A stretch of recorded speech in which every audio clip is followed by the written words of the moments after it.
할렐루야, 예수님의 사랑으로 성도 여러분을 사랑합니다.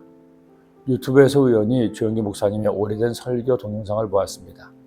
지난 2002년 옥하는 목사님이 계신 사랑의 교회 부흥회에서 말씀을 전하는 영상이었습니다. 반가운 마음에 설교 동영상을 보다가 큰 은혜와 감동을 받았습니다. 그래 목사님이 저렇게 힘차게 말씀을 전하셨지, 이처럼 큰 감동과 은혜를 나누어 주셨지. 당시 영상에 나온 목사님은 67세인데도 청년처럼 당당하게 1시간 30분 동안이나 설교하시는데 설교를 듣는 내내 역시라는 생각이 들었습니다. 하나님께서 당신을 통해 어떤 기적을 보여주셨으며 어떻게 교회와 성도들을 섬기게 하셨는지 생생한 간증을 통해 전해주었습니다. 그 중에서 불광동 천막교회가 불같이 일어나기 시작한 한 사건을 소개했습니다. 서울에서 구걸하며 살던 서지도 걷지도 못하는 장애를 가진 12살 소년이 천막교회에서 병자들이 고침을 받는다는 이야기를 전해 듣고 부러부러 천막교회에 온 것입니다. 오전에 출발했는데 교회에 도착한 것은 밤 12시가 넘어서였습니다. 마침 이런저런 일들로 힘들었던 목사님도 몇몇 청년들과 밤새워 기도하고 있었는데 소년을 만나게 됐죠.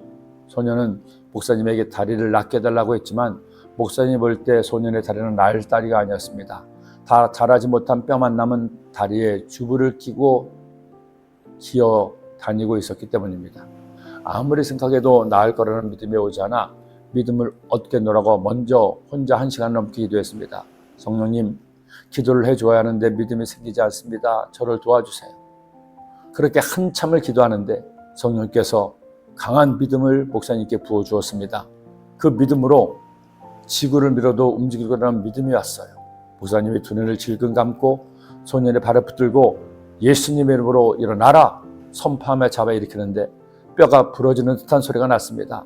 소년은 사람 살리라 고함을 치는데 목사님이 더 힘을 써서 소년을 끌어당겼습니다. 목사님은 차마 보지도 못하고 뒤로 돌아섰는데 함께 했던 청년들이 갑자기 박수를 치고 고함을 질렀습니다. 눈을 떠서 보니 소년이 걷고 팔짝팔짝 뛰고 있었습니다. 다음 날부터 소년은 만나는 사람마다 자신의 낫음을 간증하고 이것이 여의도 순복음교회 부흥의 시작이 되었던 겁니다. 바울과 바나바가 루스드라에 갔을 때 이런 기적이 일어났습니다. 루스드라에 발을 쓰지 못하는 한 사람이 앉아있는데 나면서 걷지 못하게 되어 걸어본 적이 없는 자라 바울이 말하는 것을 듣거늘 바울이 주목하여 구원받을 만한 믿음이 그에게 있는 것을 보고 큰 소리를 이르되 내 발로 바로 일어서라 하니 그 사람이 일어나 걷는지라.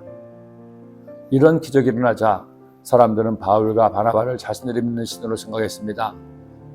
제지장과 사람들은 그들 앞에서 제사까지 드리려고 했죠. 이때 바울과 바나바가 이렇게 소리쳤습니다. 이르되 여러분이요 어찌 이런 일을 하느냐? 우리도 여러분 같은 성정을 가진 사람이라 여러분에게 복음을 하는 것은 이런 헛된 일을 버리고 천지와 바다와 그 가운데 만물을 지으시고 살아계신 하나님께로 돌아오게 함이라. 그들은 자신이 아니라고 했습니다. 오직 하나님만이 기적의 주인임을 고백했습니다. 여의도 순복음교회가 위대한 부흥을 이룰 수 있었던 것은 조영기 목사님이 수많은 기적 현장에서 놀라운 부흥의 역사에서 오직 하나님께만 영광을 돌렸기 때문입니다. 자신은 아무것도 아니고 하나님 드시는 마른 막대기 같은 도구임을 고백했을 때 하나님이 일하실 수 있었던 것이죠. 성도 여러분, 우리는 아무것도 아닙니다. 내가 가진 재산, 내가 아는 지식, 내가 누리는 명성 다 어떤 것이요? 오직 주님이 허락하신 은혜입니다. 오늘 하루를 살 동안 어떤 일을 겪든지 누구를 만나든지 주님께 영광 돌리는 여러분 되시기를 간절히 기도합니다. 하나님 아버지, 바울과 바나바가 기도했을 때 다리를 못 쓰던 장애인이 일어나 걷고 뛰었습니다. 하나님은 살아계셔 지금도 우리 가운데 이런 기적을 행하실 수 있으니 우리 삶에도 그런 기적이 일어나 주님께 영광 돌리는 삶 되게 하여 주옵소서. 예수님의 이름으로 기도드립니다. 아멘.